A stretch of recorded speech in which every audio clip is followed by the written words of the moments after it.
हर हर महादेव, हर हर महादेव, हर हर महादेव। जब शक्ति को अनुशासन दे सकता है, ध्यान के साथ मंत्र की चंचलता को कम करने में सहायक हो सकता है, लेकिन किसी मंत्र के बारे में यह दावा करना कि उसके निश्चित संख्या में जाप करते ही व्यक्ति को अलौकिक शक्ति मिल जाएगी, वैज्ञानिक रूप से प्रमाणित बात नहीं है।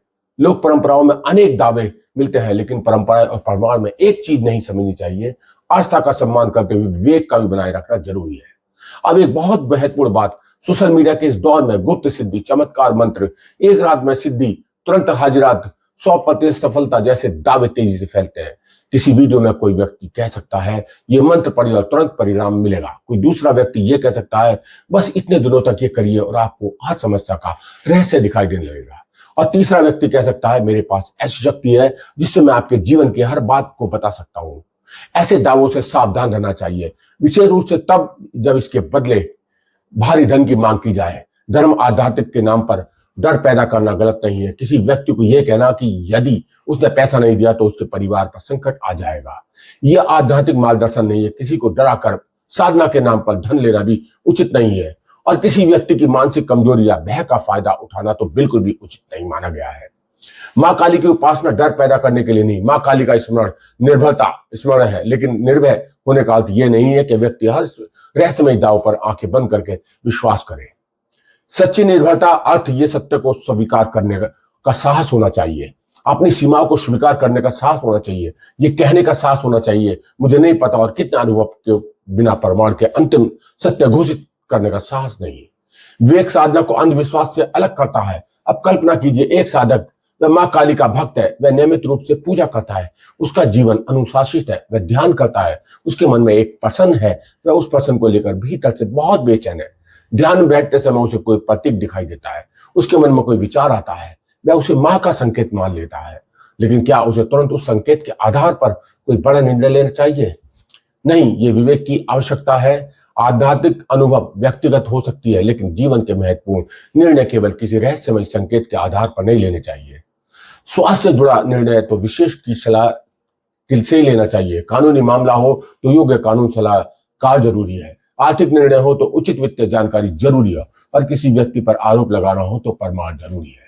साधना किसी तथ्यात्मक प्रमाण का विकल्प नहीं है। ये एक बात जितनी स्पष्ट होनी चाहिए, आध्यात्मिक उतनी ही स्वस्थ रहेगी। हाजिरात की एक पूरी अवधारणा को यदि हम एक प्रतीक की तरह देखें तो शायद उसका सबसे सुंदर अर्थ सामने आता है। मनुष्य के रहस्य को जानना चाहता है, लेकिन साधना उससे पहले उसे अपने भीतर झांकने के लिए कहती है। हम दूसरे के बारे में जानना चाहते हैं, लेकिन क्या हम स्वयं को जानते हैं?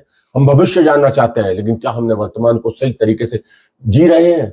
हम छिपे हुए रहस्य खोलना चाहते हैं, लेकिन क्या हमने अपने भीतर छिपे भय, क्रोध और लोभ, अहंकार का पहचान पाए? यही वह मोड़ है जहां तंत्र की रहस्यमय चर्चा आध्यात्मिक में बदल जा सकती है, और शायद यही मां काली का वास्तविक संदेश छिपा है। क्योंकि मां काली के हाथ में केवल शक्ति का प्रतीक नहीं है, उसका स्वरूप हमें यह याद दिलाता है जो स्वयं किसी के लिए नहीं रुकता है, जो आज वह कल नहीं होगा, जो जन्म होगा उसका परिवर्तन निश्चित है, और जो व्यक्ति अपने अहंकार को ही अपनी सबसे बड़ी शक्ति समझता है, समय अनंत उसको वास्तविक सीमा दिखा देता है। इसलिए काली की उपासना केवल बाहरी शक्ति प्राप्त करने की इच्छा शक्ति तक सीमित नहीं है। मां के विशाल प्रतीकात्मक स्वरूप को भी छोटा कर देना होगा। मां काली का अर्थ है भय के पार जाना, अहंकार के पार जाना, अज्ञान के पार जाना, अनंत अपने भीतर उसे चेतना को पहचानना जो परिस्थितियों से बड़ी है। लेकिन हाजिरात के संदर्भ में अभी भी एक बड़ा प्रश्न बाकी है। यदि किसी साधक को वास्तव में कोई अनुभव है, यदि उसे कोई प्रतीक दिखाई देता है, यदि उसे कोई आवाज दिखाई देती है जैसा अनुभव होता है, यदि कोई सपना बार बार आए तो उसे लगे कि किसी प्रश्न का उत्तर मिल गया है, तो वह कैसे समझे कि आध्यात्मिक अनुभूति है, मन की प्रतिक्रिया है या हर सपना संदेश है?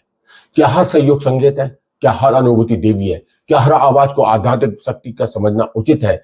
और क्या ऐसी साधना को पीछे मनोवैज्ञानिक की कोई भूमिका हो सकती है?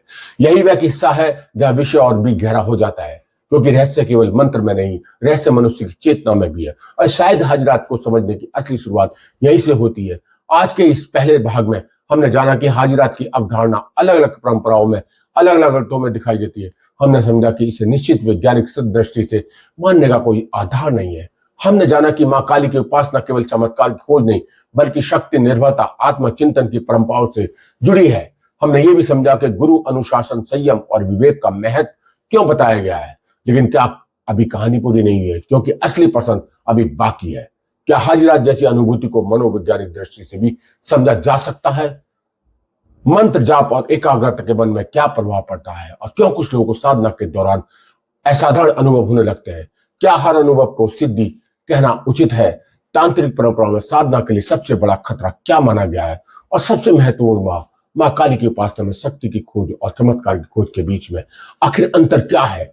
इन सवालों के जवाब में हमारी इस पूरी यात्रा के दूसरे भाग में सामने आएंगे और दूसरे भाग में हम इस बात पे भी चर्चा करेंगे कि हाजिरात के नाम पर फैलाए जाने वाले दावों को पहचानने का विवेक कैसे विकसित किया जाए, आध्यात्मिक अनुभव को अंधविश्वास से कैसे अलग समझना चाहिए और मां काली की साधना को केवल वास्तविक आध्यात्मिक संदेश को कैसे देखा जाए। इसलिए इस विषय को यही समाप्त मत समझिए, क्योंकि रहस्य अभी बाकी है, सवाल अभी बाकी और शायद सबसे बड़ा रहस्य अभी खुलना बाकी है। क्या हम वास्तव में किसी अदृश्य शक्ति को खोज रहे हैं या साधना के माध्यम से अपने भीतर छिपी चेतना को खोजने की कोशिश कर रहे हैं? इस प्रश्न का उत्तर अगले भाग में। तब तक मां काली का स्मरण कीजिए, अपने मन में श्रद्धा रखिए, लेकिन श्रद्धा के साथ साथ विवेक भी रखिए। किसी भी चमत्कार के दावे को आंखें बंद करके भी स्वीकार मत कीजिए। और याद रखिए, सच्ची साधना वह नहीं जो मनुष्य को दूसरे बड़ा बना दे, सच्ची साधना वह है जो मनुष्य को अपने भीतर से बेहतर बना दे। जय मां काली, जय मां काली का।